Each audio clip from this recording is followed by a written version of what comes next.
Saya pegawai di salah satu bank konvensional. Setelah saya tahu jika bekerja di bank itu riba, saya berniat untuk berhenti. Tapi saya masih ragu karena sempat konsultasi ke beberapa teman bahwa dilihat dari manfaat bank itu lebih banyak daripada mudaratnya. Karena hampir seluruh perusahaan yang ada di Indonesia menggunakan jasa bank. Baik, kira-kira kalau antum meninggal dunia, antum akan bilang sama Allah apa nih? Ya. Oh, ini karena banyak manfaatnya buat orang. Lalu Allah cuma jawab satu, tapi saya haramkan. Kira-kira kita mau jawab apa? Urusannya mau manfaat bagi orang banyak atau tidak, intinya haram. Orang buka tempat perzinahan, teman-teman. Ingat ya, riba, zina, durhaka sama orang tua, dosa besar semua ini. Berarti levelnya sama. Untuk lebih memahami, bagaimana kalau ada orang bilang, saya buka jasa perzinahan untuk memberikan manfaat kepada orang. Supaya orang yang mau melampiaskan syahwatnya bisa masuk di situ. Manfaat buat orang, tapi haram. Tanggung jawab hari kiamat. Nggak bisa. Sama halnya dengan ini, teman-teman sekalian. Jangan pernah takut untuk meninggalkan sesuatu yang haram. Dan kalau teman-teman seperti ini, sudah sering saya jawab. Kalau antum sedang ada perasaan takut mau meninggalkan karena ini haram, datang ke seorang ustadz, saya mau tinggalkan nih, tapi saya nggak tahu nih, saya nggak tahu harus bagaimana nanti nama baik saya sudah terlanjur punya kerjaan, teman-teman saya, keluarga saya, kemudian saya juga sudah punya pendapatan, dan seterusnya lah, fasilitas kendaraan dan macam-macam. Kalau saya tinggalkan, maka martabat saya, nama saya, makanan saya, semuanya terganggu nih. Dan itu. Seperti itulah. Lalu bagaimana hukumnya? Tetap, jawaban agama haram. Dan kalau anda mau lebih pasti, lebih aman, tinggalkan. Karena kalau tetap bertahan pada sesuatu yang haram, konsekuensi pembersihannya lebih lama. Sementara kalau dosa yang kita kerjakan saja, tidak kita tahu masih ada pembersihan, yang kita tahu sedikit juga pembersihannya ada. Apalagi kalau yang sudah besar, bertahun-tahun antum bertahan.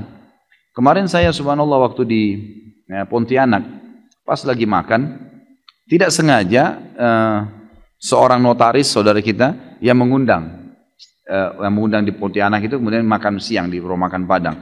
Dia undanglah teman-temannya dia. Di antaranya kepala cabang bank konvensional di situ. Duduk depan saya. Lalu kemudian setelah makan diperkenalkan, oh ini kepala bank semua banyak. Ada syariah, ada yang konvensional. Mata saya nyorot ke yang konvensional nih.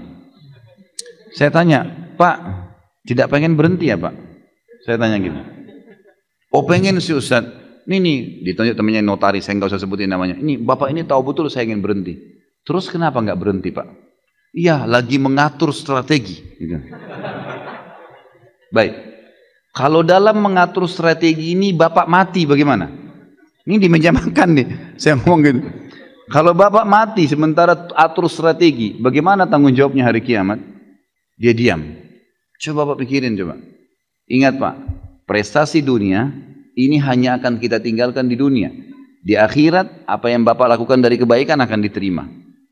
Pikirkan baik-baik ini. 1 dirham riba dalam hadis dikatakan lebih berat daripada 36 kali berzina. Riwayat lain lebih berat daripada berzina dengan ibu sendiri. Bapak sudah tahu belum itu? Iya Ustaz.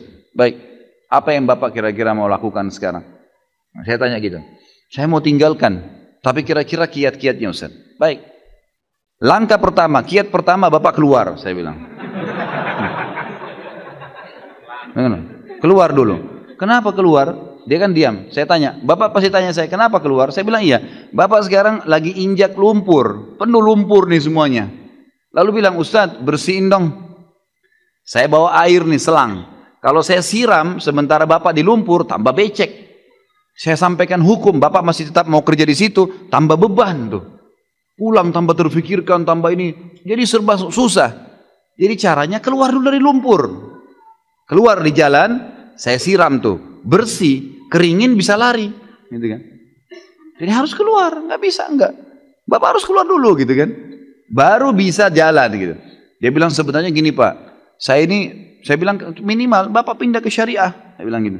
Iya sebenarnya mau Pak, dan Bapak perlu tahu, dia bilang Pak Ustadz, waktu bank syariah dibuka, begitu mau buka cabang di sini dia bilang, gitu kan?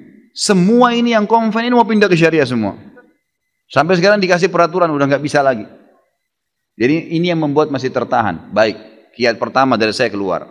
Kiat kedua, Bapak mulai memikirkan dari uang yang ada untuk buka usaha. Usaha-usaha. Yang ketiga, Menjelaskan pada istri, pada anak, supaya mereka tidak kaget tentang masalah haram. Ajak mereka supaya satu rumah semua kerjasama untuk itu. Yang keempat, bertawakal kepada Allah. Sudah. Kalau enggak, nanti kalau mati bagaimana tanggung jawabnya? Allahu alam. Jadi seperti itulah kurang lebih nasihat saya kepada penanya tadi, seperti saya sampaikan ke sana.